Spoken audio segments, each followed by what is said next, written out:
Press दिन के उपलक्ष्य में इस कार्यक्रम में सम्मिलित सभी भाई और बहनों,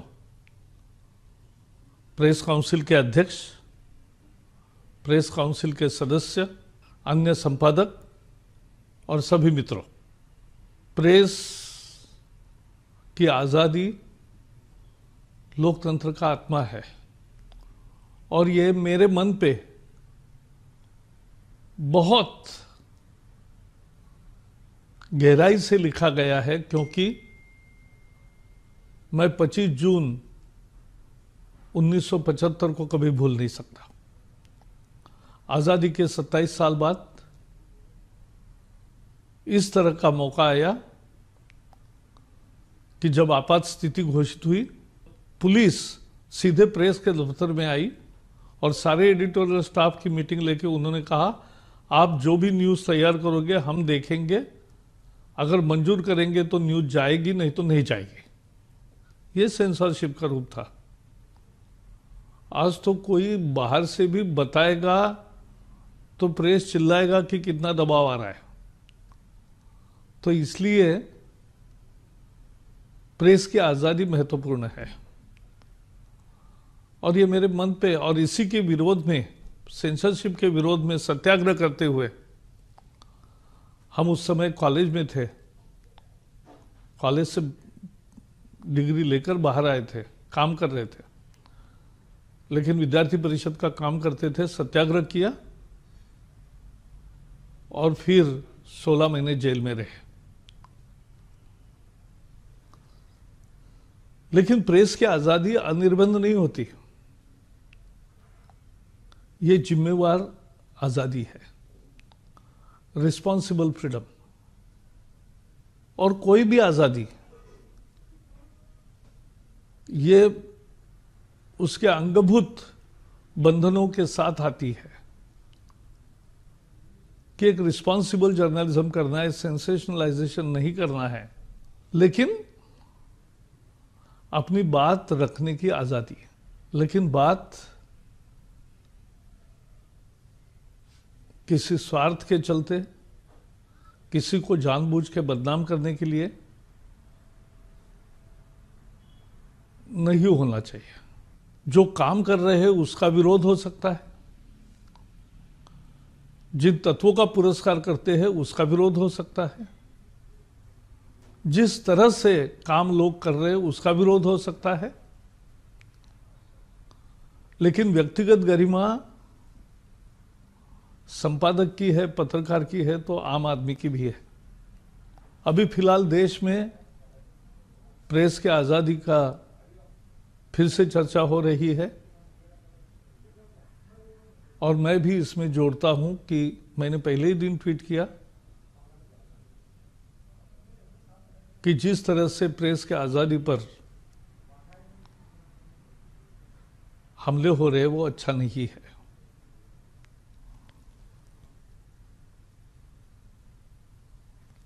लेकिन दो विषय आज मैं जरूर रखूंगा।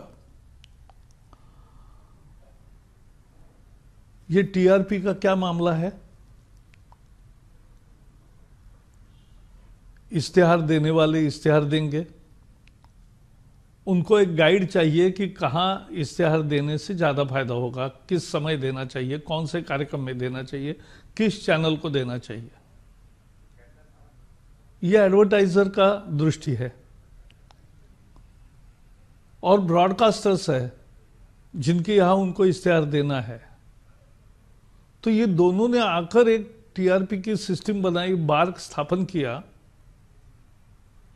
हमने जानबूझकर, सरकार ने इसमें कभी हस्तक्षेप नहीं किया,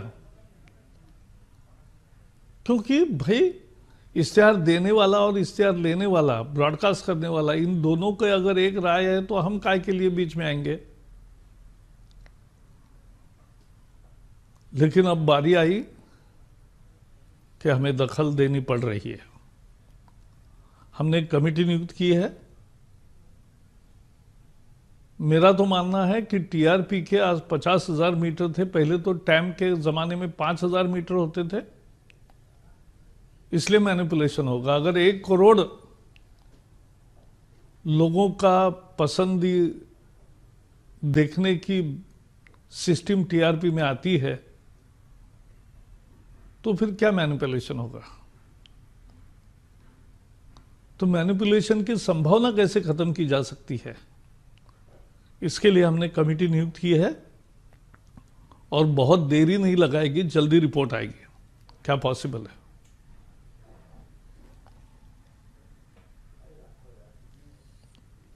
दूसरा मुद्दा है प्रेस काउंसिल। मैं भी सदस्य था सांसद के नाते। एक तरह से वो भी एक सेल्फ रेगुलेशन का अलग अवतार है। कानून है, सरकार नियुक्त अध्यक्ष है, लेकिन बाकी संपादकों के प्रतिनिधि, मालिकों के प्रतिनिधि, पत्रकारों के प्रतिनिधि, फोटोग्राफर के भी प्रतिनिधि, संसद के प्रतिनिधि,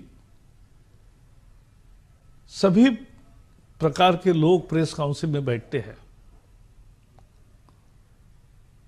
लेकिन लोग मांग कर रहे हैं कि प्रेस काउंसिल को थोड़ी अधिक ताकत देनी चाहिए। इस पर भी विचार चल रहा है। लेकिन टीवी चैनल्स के लिए तो प्रेस काउंसिल जैसी व्यवस्था नहीं है, तो वहां सेल्फ रेगुलेशन की व्यवस्था होनी चाहिए। आज एक संस्था बनी है जिसके जस्टिस सिकरी साहब उसकी अध्यक्षता करते हैं। कोई भी शिकायत कर सकता है, उसका संज्ञान लेते हैं, उसको वो दंडित भी करते हैं, चैनल को माफी मांगने को लगाते हैं, हम बीच बीच में देखते हैं। लेकिन बहुत चैनल्स है कि जो इसके सदस्य ही नहीं है, तो उनको तो कोई बंधन नहीं है, ऐसी तो व्यवस्था नहीं रख सकते।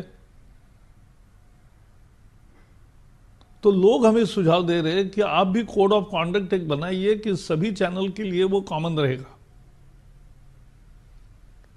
हमने अभी निर्णय नहीं लिया है, लेकिन विचार जरूर कर रहे हैं। और तीसरा है ओटीटी प्लेटफॉर्म्स। ना वहां प्रेस काउंसिल जैसी व्यवस्था है, ना वहां सेल्फ रेगुलेशन है। वहां बहुत अच्छे फिल्में भी होती है, साधारण भी होती है, बुरी भी होती है और बहुत बुरी भी होती है। इसलिए वहां भी क्या किया जा सकता है, इसके लोग सुझाव दे रहे हैं, हम सुन रहे हैं। रोज सैकड़ों पत्र आते हैं और हम सबका विचार करते हैं। तो इन चैलेंजेस, ये चुनौतियां है। मेरा मानना है प्रेस के लोग ही स्वयं इसमें अगुवाई करके एक रिस्पॉन्सिबल फ्रीडम का एक आदर्श देश में स्थापित हो, इसके लिए सारी व्यवस्थाओं को सुधार कर उसको ठीक तरीके से चलाने का चैलेंज को स्वीकार करें। सरकार इसमें पड़ना नहीं चाहती। सरकार हस्तक्षेप करके किसी आजादी को रोकना नहीं चाहती, लेकिन यह आपकी जिम्मेवारी है कि जब सरकार आप पर विश्वास रख रही है, तो आप भी एक रिस्पॉन्सिबल जर्नलिज्म का, एक रिस्पॉन्सिबल फ्रीडम का उदाहरण पेश करें। और यही हमारी चुनौती है, यही हमारे लिए इस साल का काम है।